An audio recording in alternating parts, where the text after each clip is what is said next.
I've just completed my 10th standard and now I'll be going in 11th grade. पर 11th में जाने से पहले कुछ एक चीज़ें जो मैं आप सबको बताना चाहती हूँ, जैसे कि मैंने कौन सी स्ट्रीम ली है, school, coaching, career and everything about that. So let's get started. सबसे पहले हम बात करते हैं स्ट्रीम के बारे में. तो स्ट्रीम में ना एक ऐसा बेसिक मिथ होता है लोगों का कि जो बंदा साइंस लेता है ना वो बहुत ही इंटेलिजेंट स्टूडेंट होता है, और जो ह्यूमैनिटीज लेता है ना उसको पढ़ाई में कोई इंटरेस्ट नहीं होता तो वो ले दे के ह्यूमैनिटीज पे आ जाता है. So let me be clear, ऐसा कुछ भी नहीं होता है. इफ यू हैव इंटरेस्ट तो तुम ह्यूमैनिटीज भी ले सकते हो. ह्यूमैनिटीज लेने के बाद इतने सारे करियर ऑप्शन ओपन हो जाते हैं ना जो तुम्हें साइंस स्ट्रीम में भी नहीं मिल सकते. तो तुम्हें सिर्फ और सिर्फ अपना इंटरेस्ट देखना होता है. So if I tell you, तो देखो साइंस में बेसिकली मेडिकल और नॉन मेडिकल होती है. ठीक है, मेडिकल में तुम्हें मिलता है फिजिक्स, केमिस्ट्री, बायो, और नॉन मेडिकल में तुम्हें मिलता है physics, chemistry, maths. And 10th की फिजिक्स देखने के बाद, 10th की मैथ्स देखने के बाद, 10th का बोर्ड का मैथ्स का पेपर देखने के बाद मुझे समझ में आ गया था साइंस स्ट्रीम मुझे नहीं चाहिए. देखो मतलब मैं पढ़ाई में बहुत अच्छी, मतलब मैं पढ़ाई में ना बुरी तो कभी भी नहीं थी. ठीक है, मेरे हमेशा ना लाइक 95 90 अबव ही मार्क्स आए हैं. So I am not clearing my point anywhere, I am just telling you कि मैं पढ़ाई में अच्छी हूँ, but I am opting for humanities. And मैंने ना ये चीज़ अपनी शॉर्ट्स में बहुत बार बताई है, मतलब कि कौन सा करियर कर रही हूँ, क्या कर रही हूँ, क्या नहीं. बट आई थॉट कि मुझे एक सेपरेट वीडियो बनानी चाहिए, क्योंकि जो लोग मेरे रेगुलर शॉर्ट्स नहीं देखते but they only want to know about the stream and everything, तो वो ये वीडियो देख सकें ताकि. ठीक है, इसी वजह से I am just making this video for all of you guys. ठीक है, and let me be clear, humanities लेने वाला गवार नहीं होता है. ठीक है, तो अब ह्यूमैनिटीज लेने के बाद ना दो चीज़ें आती है कि या तो तुम सिर्फ ह्यूमैनिटीज ले लो या फिर तुम ह्यूमैनिटीज विद मैथ्स ले लो. अब ना मैथ्स में मेरा घर गया. ठीक है, मुझे मैथ्स इतनी अच्छी, मतलब मुझे मैथ्स पसंद नहीं है. देखो पढ़ने को मैं पढ़ लेती हूँ बट इंटरेस्ट नहीं है मेरा कोई भी. तो इसीलिए I am still doubtful in this case कि मैं ह्यूमैनिटीज में मैथ्स ऑप्शनल में लूँ या नहीं. If I will be taking maths तो मैं उसको ऑप्शनल में ही लूंगी, मेन्स में मैं बिल्कुल भी नहीं ले रही. तो बेसिकली मैं ह्यूमैनिटीज लेने के बाद सब्जेक्ट क्या क्या लूंगी वो है साइकोलॉजी. मेरा पक्का है कि मुझे साइकोलॉजी चाहिए, पॉलिटिकल चाहिए, पॉलिटिकल कह लो, सिविक्स कह लो, बात एक है. इंग्लिश कंपलसरी होता ही है. हमें बेसिकली 5 मेन सब्जेक्ट लेने होते हैं, बाकी तुम ऑप्शनल एडिशन में ले सकते हो जो तुम्हें चाहिए. तो अब मैं बाकी के सब्जेक्ट्स में कंफ्यूज हूँ. मेरे 3 सब्जेक्ट पक्का हो चुके हैं, मैथ्स मेरा ऑप्शनल में हो गया. लाइक 2 सब्जेक्ट और हैं जो मुझे चूज करना है, which are not selected yet, and जैसे मैं करूँगी I will tell you. And like psychology मेरा फिक्स है, इंग्लिश तो फिक्स होता ही होता है, कंपल्सरी होता है, सबको लेना ही होता है. एंड दैट इज पॉलिटिकल चाहिए मुझे. ठीक है, बाकी मेरे पास सब्जेक्ट्स में ऑप्शन है economics, geography, music, painting and physical. ये सब मैं इनमें से कुछ भी ले सकती हूँ जो मुझे चाहिए, एंड आई विल सी. वो भी मैंने डिसाइड किया नहीं है. यहाँ पे स्ट्रीम का चैप्टर क्लोज होता है, क्योंकि ना देखो कॉमर्स में मेरा कभी कुछ था ही नहीं कि मुझे कॉमर्स में जाना है, एंड साइंस मैंने बस की नहीं थी, इसलिए मैंने छोड़ दी क्या, मैंने कभी सोचा ही नहीं था. And when I was too young, like when I was in 6th 7th, मैंने डिसाइड कर लिया था मुझे बेसिकली करना क्या है फ्यूचर में. तो मुझे वो स्ट्रीम का तो पंगा पड़ा ही नहीं कि मुझे क्या चाहिए क्या नहीं. वो मेरे को पहले से ही पता था that I will be opting humanities, उसके बाद में वो चीज़ करूँगी. तो यहाँ पे मैंने एक चीज़ क्लियर कर दिया दैट अबाउट द स्ट्रीम. ठीक है, अब हम चलते हैं अपने वीडियो के दूसरी चीज़ पे जो कि है स्कूलिंग. अब हमारे पास 2 ऑप्शन आते हैं. मतलब प्रेफरेबल यही होता है कि अगर तुमने साइंस लिया है तो तुम नॉन अटेंडिंग कर लो, because science is a bit difficult. Bit नहीं भाई, साइंस मुश्किल होती है. तो तुम नॉन अटेंडिंग करके इजीली तुम घर पे ज़्यादा टाइम देके पढ़ सकते हो. बट अगर तुम आर्ट्स लेते हो तो तुम अटेंडिंग में भी कर सकते हो, ऐसा माना जाता है. कौन मानता है वो मुझे नहीं पता, बट जहाँ तक मैंने सुना था ना यही होता है. ठीक है, तो जब मैंने सोचा हुआ था कि मुझे ह्यूमैनिटीज लेनी है, मैंने सोचा था कि मैं अटेंडिंग ही लूंगी, and I was very well clear कि मुझे अटेंडिंग ही लेनी है. और मतलब मैंने मेरे सारे फ्रेंड्स को भी यही बोला था कि I will be taking attending, मुझे नॉन अटेंडिंग का तो कोई ऑप्शन ही नहीं है. मतलब है ही नहीं कि मैंने नॉन अटेंडिंग लेनी है, और नॉन अटेंडिंग का तो कोई बात ही नहीं थी. बात थी स्कूल चेंज करने की, that I will be changing और नॉट. तो फिर बाकी सारे फ्रेंड्स वर वेरी क्लियर कि यार मैं स्कूल में जा रही हूँ, मेरा इधर एडमिशन हो गया, मैं एडमिशन टेस्ट दे आई हूँ, मेरा हो गया. And every one was very clear. And school मतलब ये जो डिस्कशन स्टार्ट हो रही थी ना, उसके पहले दिन से आई वाज क्लियर मैं तो यही हूँ, मैं कहीं जा ही नहीं रही भाई, मैं यही हूँ, इस स्कूल में हूँ, मैं अटेंडिंग ही ले रही हूँ और मैं ह्यूमैनिटीज में हूँ. मतलब मैंने इतना % कितना होता है, मैंने उतना भी किसी को नहीं बोला था कि मैं स्कूल चेंज करूँगी या कुछ करूँगी. And I was the first one जिसने नॉन अटेंडिंग ली. ठीक है, तो देखो इसीलिए ना okay now I have told you कि मैं अब नॉन अटेंडिंग ले रही हूँ, बिकॉज मतलब मैं जिस कोचिंग पर जाऊँगी ना वहाँ पे ना बेटर ऑप्शंस हैं नॉन अटेंडिंग में. और लाइक कोचिंग का भी मैं अभी तुम्हें सारा सिस्टम बताती हूँ, क्या है, कब से स्टार्ट है, क्या टाइमिंग होगी और वो सब. बट उससे पहले मैं तुम्हें स्कूल का क्लियर कर देती हूँ कि आई एम टेकिंग नॉन अटेंडिंग. और ना मतलब ऐसे बहुत कम बच्चे होते हैं जो ह्यूमैनिटीज लेके नॉन अटेंडिंग करते हैं, बट हम बेसिकली साइंस वाले बच्चे नॉन अटेंडिंग में जाते हैं. मैं ह्यूमैनिटीज लेके नॉन अटेंडिंग में जाऊँगी. ठीक है, एंड मतलब मैं वो थी जिसने हमेशा ये बोला कि मैं इसी स्कूल में हूँ, और सबसे पहले मैंने स्कूल छोड़ दिया। भाई मुझे बहुत बुरा लगा, बिकॉज़ ना मैं 12 साल से एक ही स्कूल में थी, like from KG LKG to 10th, और फिर स्कूल एकदम से छोड़ देना कि मेरी स्कूल लाइफ ही खत्म हो गया was a very big decision. But मैंने इस पे ज़्यादा टाइम वेस्ट नहीं किया, because I am very serious about my career. तो मैं मतलब जस्ट फॉर द स्कूल मैं नहीं मतलब अपना करियर वो करना चाहूँगी कि डाउटफुल केस में रखूँ। मतलब अगर मैं चाहती ना, लाइक अब मैं जिस कोचिंग से करूँगी ना, तो वहाँ पे ना मुझे नॉन अटेंडिंग में अच्छे ऑप्शंस मिल रहे थे। बट अगर मैं पीडब्ल्यू से करती ना, तो मैं अटेंडिंग लेकर भी कर सकती थी उनके इवनिंग वाले बैच में।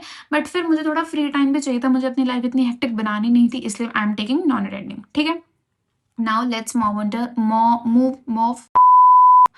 On to the last thing, that is about the coaching. ठीक है, अब कोचिंग में क्या है ना, बेसिक मैंने तुम्हें करियर तो बताया नहीं, मैं कर रही हूँ, है ना, मैं तुम्हें बता दिया। अब तुम्हें क्या क्या पता चल गया, that I am taking humanities, I have taken non attending, and I have change. हाँ, अब मैं नॉन अटेंडिंग भी अपने स्कूल से नहीं कर रही हूँ, मैं दूसरे स्कूल से कर रही हूँ। बट ना बोर्ड का जो सेंटर होता है ना, वो मेरे स्कूल का और अब जिस स्कूल में मैं जा रही हूँ उसका सेम ही आता है। तो मतलब मैं 12th के बोर्ड्स में अपने फ्रेंड्स से मिल सकती हूँ जो स्कूल में होंगे। बट आई डोंट नो उस टाइम तक दे विल बी विलिंग और नॉट टू मीट मी, जो भी है छोड़ दो। दोस्तों की तो सोची नहीं मैंने कभी, अपने करियर की सोच रही हूँ फिलहाल तो। एंड तुम्हें पता है, फ्रेंड्स के चक्कर में तुम्हें अपना करियर सैक्रिफाइस करना भी नहीं चाहिए। आज से 2-3 साल बाद कौन कहाँ होगा ना, तुम्हें भी नहीं पता है। अब तुम 2 साल और अपने दोस्तों के चक्कर में कोई एक स्ट्रीम ले भी लोगे, बट उसका क्या ही फायदा होगा, फिर उसके 2 साल बाद तो तुम वैसे ही अलग हो जाओगे ना। तो फ्रेंड्स का तो बिल्कुल भी मत सोचना यार, वैसे भी। और मेरे पास ना फ्रेंड्स के बारे में सोचने का ऑप्शन भी नहीं था, बिकॉज मेरे सारे फ्रेंड्स स्कूल चेंज कर रहे थे या दूसरी स्ट्रीम्स ले रहे थे। ह्यूमैनिटीज में कोई भी नहीं था या थी, तो मेरे को ऑब्वियसली स्कूल चेंज करना, मतलब स्कूल चेंज नहीं, मुझे मतलब कोई दिक्कत ही नहीं। चलो एनीवेज जो भी है, बट मेरे फ्रेंड्स अच्छे थे, कि ऐसी बात नहीं है। I was lucky in my friendship, like last के साल में, अदरवाइज तो ओके। अब मैं तुम्हें लास्ट चीज बता दूं, दैट इज अबाउट कोचिंग। अब कोचिंग का क्या है ना, अब मैंने ना नॉन अटेंडिंग क्यों लिए, बिकॉज ना वो नॉन अटेंडिंग में स्कूलिंग में खुद ही करवा देंगे, और आगे की पढ़ मैं बेसिकली करके आ रही हूँ, मैं लॉ करूंगी, मुझे क्लैट का पेपर देना है बेसिकली। तो कोचिंग का क्या है ना, कि मेरे पास ना बेसिकली बहुत सारे ऑप्शंस थे, एंड वो सारी कोचिंग पास पास ही है। तो मेरे को ब्रॉडली लगेगा आधा घंटा वहां पे जाने में, and I will be going by private transport only, क्योंकि ना वहाँ पे वो बसेस वगैरह प्रोवाइड करते नहीं है, इतना टाइम लगेगा नहीं, आधा घंटा लगेगा। खुद से चली जाऊंगी, खुद से आ जाऊंगी, ठीक है, वो वाली कोई इशू नहीं है। तो मतलब वो सारी कोचिंग साथ में थी, तो मैं कोई भी चूज कर सकती थी, बिकॉज सेम टाइम लगना था।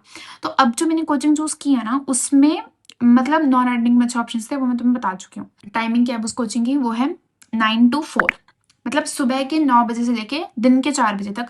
तो मतलब मुझे 8:30 जाना पड़ेगा, एंड मैं 4:30 तक घर आ जाऊंगी। एंड आई गेस बहुत ज्यादा अच्छा टाइम है ये, क्योंकि ना तुम्हें स्कूल का मतलब स्कूल सुबह का टाइम भी मिल गया। मतलब अगर मान लो तुम 6 बजे भी उठ जाते हो, 6 बहुत जल्दी नहीं है और बहुत लेट भी नहीं है, बहुत सही टाइम है। अगर तुम 6 बजे भी उठते हो, तो तुम 1 घंटा भी खुद को दे सकते हो, उसके बाद भी तुम मतलब तुम अपने लिए टाइम निकालने के बाद भी कोचिंग आराम से जा सकते हो। उसके बाद तुम मतलब मान लो मैं 4:30 तक आ गई, उसके बाद आराम से रेस्ट वगैरह करके मुझे अगर वॉक वगैरह पे जाना है, तो मैं वहाँ पे भी जा सकती हूँ, एंड आराम से आके पढ़ भी सकती हूँ। और मुझे एक्स्ट्रा और किसी ट्यूशन वगैरह की भी जरूरत नहीं पड़ेगी, बिकॉज मैं कोई ऐसा सब्जेक्ट ले नहीं रही हूँ, बिकॉज वो स्कूलिंग और कोचिंग मतलब स्कूलिंग और क्लैट की तैयारी दोनों वो साथ ही में करवा देंगे। तो मेजरली मुझे 3 पेपर देने हैं, जो कि है क्लैट का, सीयूटी का और एलेट्स का। तो ना अब ये तीनों पेपर की तैयारी वो नॉन अटेंडिंग में करवा रहे थे, अटेंडिंग में वो सिर्फ क्लैट की तैयारी करवाते हैं जिस कोचिंग पे मैं जा रही हूँ।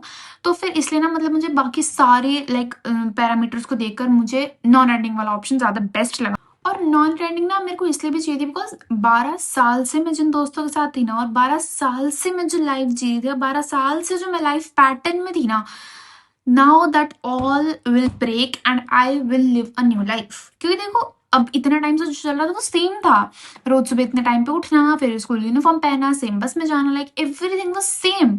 एंड मैं सेम स्कूल में, मैंने तुम्हें बताया था, लाइक अगर मैं 15 साल की हूं ना भी, तो मैंने 12 साल लाइफ के सेम जिए हैं।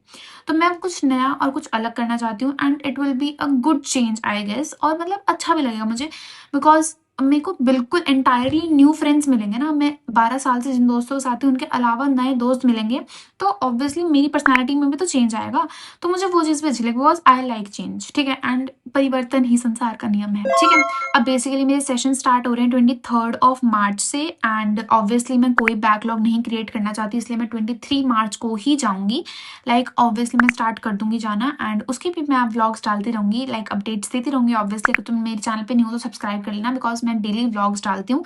एंड अगर तुम्हें लॉ की जर्नी ज्वाइन करनी है, तुम्हें भी आगे लॉ करना है या कोई और भी चीज़ करनी है, तो भी तुम मेरी जर्नी को ज्वाइन कर सकते हो if you want, and if you don't want then it's your wish. Okay, basically I am super excited to start this new journey because यहाँ पे सब कुछ नया आएगा। वरना ना आज तक जो भी मैंने लाइफ में 12 साल तक जिया है ना, वो सब मुझे पता था कि ठीक है अब नया सेशन स्टार्ट होगा तो हम पहले बुक्स लेके आएंगे, फिर बुक्स को बाइंड करेंगे, उसके बाद बैग पैक करेंगे, फिर लाइक स्कूल चले जाएंगे, स्कूल में जाके ये टीचर्स मिलेंगे, ये होगा, ये होगा, मतलब सब कुछ पता था।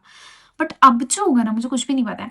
एंड लाइक मैंने तुम्हें बताया ना 9 to 4 है, तो 9 to 4 के अंदर जो 1 घंटे का हमें लंच ब्रेक मिलेगा, ठीक, 1 घंटे का लंच ब्रेक, स्कूल में भी नहीं होती थी इतनी लंबी रिसेस तो, ठीक है, लाइक 1 घंटे का लंच ब्रेक मिलेगा, तो आराम से तुम रेस्ट वगैरह कर सकते हो, तुम्हें जो करना है, एंड वो वहीं पर ही होता है। तो दैट मीन्स 6 आवर्स का जो है स्टडी सेशंस होते होंगे वहाँ पे। अब क्या क्या होगा क्या क्या नहीं वो मुझे पता नहीं है, देखो। And let me show you, देखो यहाँ पे कोचिंग का नाम है, वरना मैं तुम्हें ये भी दिखा देती। So this is the new life that I want to live, and मेरे विजन बोर्ड पर भी यही लगाया हुआ है। Let me show you, wait, just see. Law, और भी मतलब बहुत सारे लॉ के हैं। Okay, let me show you, just C.